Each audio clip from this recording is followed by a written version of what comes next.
Jesus didn't recommend procreation. His objective was helping mankind to achieve spiritual transcendence. Like the belief in God and church attendance is at an all-time low. It's like there's no spirituality in relationships when that's all relationships is. Independent thinkers, we're back with another video. Today is another book review of Today it's Cupid's Poisoned Arrow. Things going on as far as the gender divide and the gender war, which I feel like is an agenda to decrease the birth rate, break up families, this and that. It's working pretty good. So for, I don't know, men in the going their own way, red pill, ex-red pill, different things like that. For feminists or former feminists, recovered feminists, if you're doing semen retention, like whatever all of this stuff you're doing, basically the book is going to explain why you should not ejaculate during sex and how to have like a fulfilling sex life. And it's going to take a lot of practice and work and teamwork essentially, but the book does a great job of like explaining, you know, we're wired to procreate, and it's basically saying every time a man ejaculates, like if you're ejaculating into the same woman multiple times, your body is telling you that whether she's pregnant or not, that you've procreated with her, and for your survival you have to move on and do the same with other women and repeat. So in order to hack or hijack this genetic survival mechanism that's embedded into our bodies, is hardwired in us, this is a method is not new. According to this book, it's been used for, I don't know, maybe hundreds of thousands of years. I don't know. Not hundreds of thousands, but let's say thousands of years somewhere. So she used quotes from different, just from all over the world and different things like that. So I think a lot of our culture is people like toxic sex, fast, hot and heavy sex. And it's like there's this porn addiction and different things like that. I think we have a lot of anger that people use sex to channel it out of. And it's like you could build a house, you could build a boat. Think about like how our grandparents and different things, like my grandfather built a boat. Remember like when, let's say the 1850s, 60s, 70s, when all these great inventions from black people came, we were just free from slavery. Like there wasn't a porn addiction.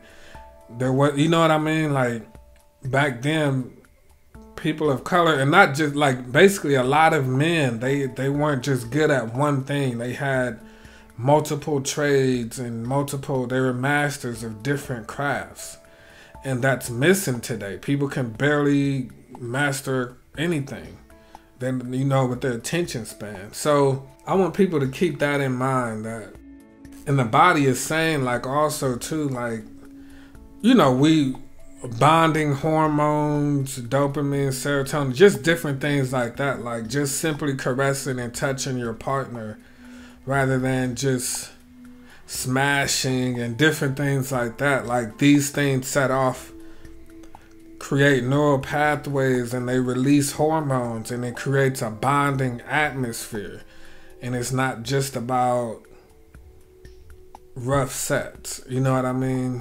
And generally, like if that's all people have, it's stemming from a lot of anger, and people can't release the anger, or they don't know how, so they do it through sex.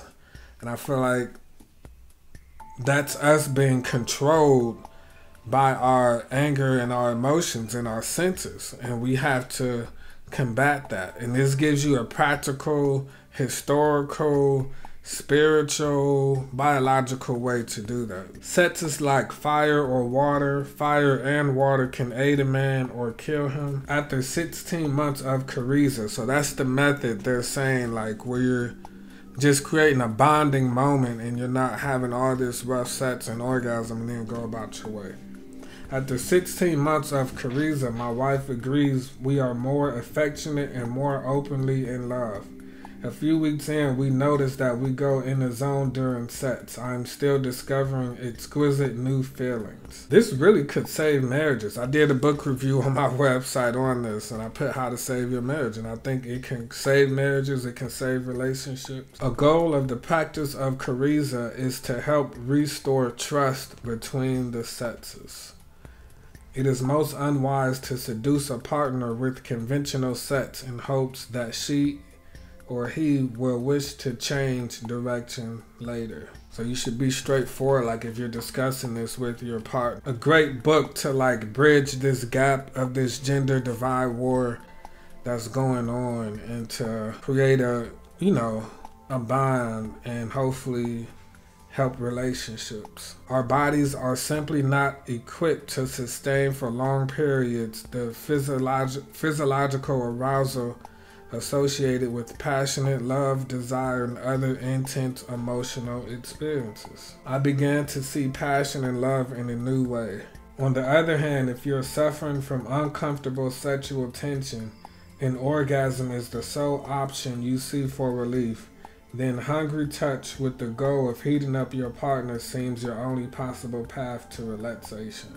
I think it explains like how different spiritual, like Eastern and even Western marriage is like supposed to bring, hopefully, I feel like it's supposed to stop like the cycle of death and rebirth.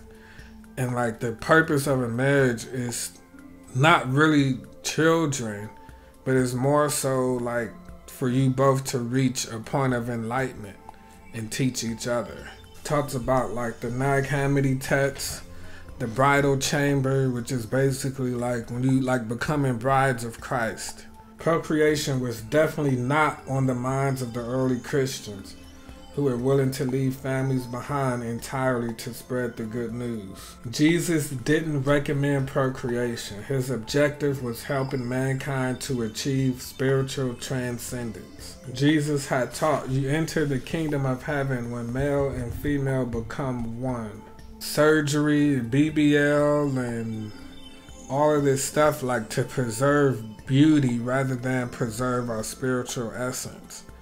It's like we completely lost that, and then we wonder why we can't have relationships. And it's like the belief in God and church attendance is at an all-time low. It's like there's no spirituality in relationships when that's all relationships is. In Just Love, a framework for Christian sexual ethics, religious scholar Margaret Farley reminds us that the early Christians were not necessarily sex negative, even though they were concerned about the power of unbridled sexual desire to interfere with their spiritual clarity and corrupt spiritual love between men and women. Scholar Pete Brown records that celibacy was not the only solution proposed. Spiritual marriage was another. So marriage was either like if you did get married, it was a spiritual marriage. If you weren't, you were just celibate.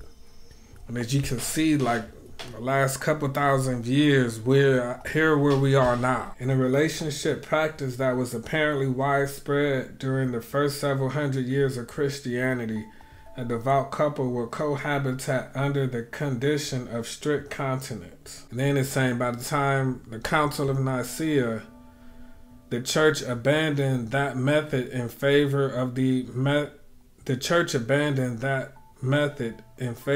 marriage method, which Paul had deprecated and eventually lost any really active tradition of marriage itself as a way of the soul. This we have still to recover. So eventually it got watered down and it became like the marriage that you see of today. Then you can kind of say it got watered down when Obama legalized something when he was in office. You see that everything is becoming more watered down, but the technology is becoming more advanced. This is why, like, marriage in a church, marriage between a man and a woman, like, it's a spiritual thing. And they ask people to try this out. It says the most effective way to see the benefits of Cariza is to try it for a minimum of 3 weeks, then return to conventional sex. Like, you're gonna notice a difference. You know what I mean? For 3 weeks. They say test it, try it out, and you'll become a believer. So. You read the book. If you're interested in reading the book, let me know. Let me know your thoughts on marriage, spiritual marriage, different things like that. See, also here's like, you see the part of the brain. It's just explaining, you know, reward circuitry, tainting love with fear.